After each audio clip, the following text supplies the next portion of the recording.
Utley and her husband, my father, Arkady Berdichevsky, who was executed in Vorkuta, northern Russia, for being one of 3 leaders of a hunger strike in a Soviet concentration camp.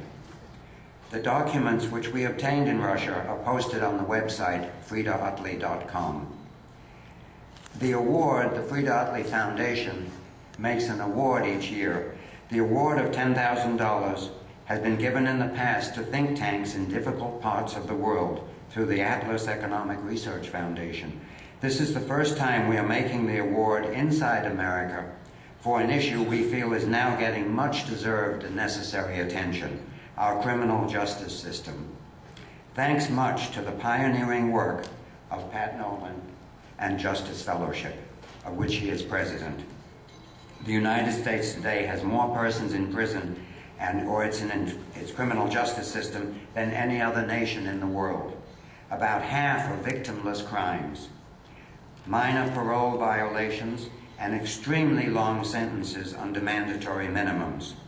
Prison guards have become a powerful labor union lobby, seeking more prisons and more prisoners.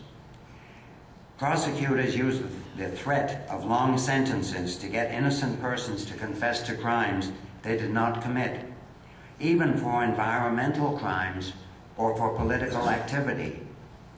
The drug war and threats of terrorism have been used to vastly expand the prison powers of government.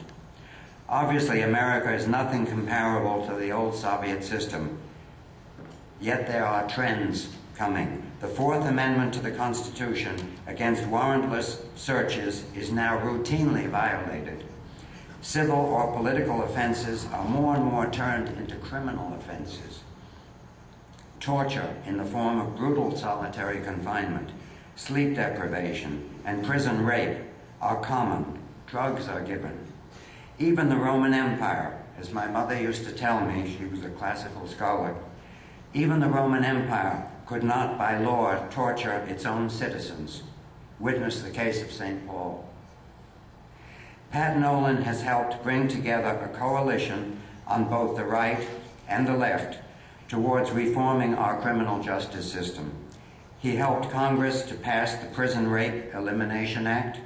He helped bring about the Statement of Principles signed by top conservatives, I'm sure you'll hear from the panel, to bring about reform in our system, which now creates more criminals, destroys countless young people's lives, and is contributing to the bankruptcy of America.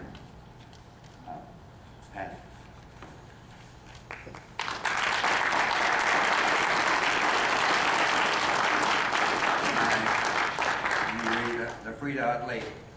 The Freda Utley Foundation honors Pat Nolan in recognition of his outstanding work for reform of conditions in American prisons, his efforts at criminal justice reform, and in lowering the number of nonviolent, low-risk offenders held in prisons and in solitary confinement, his quest for oversight of prison guards and prison contractors, presented at the CPAC meeting in Washington.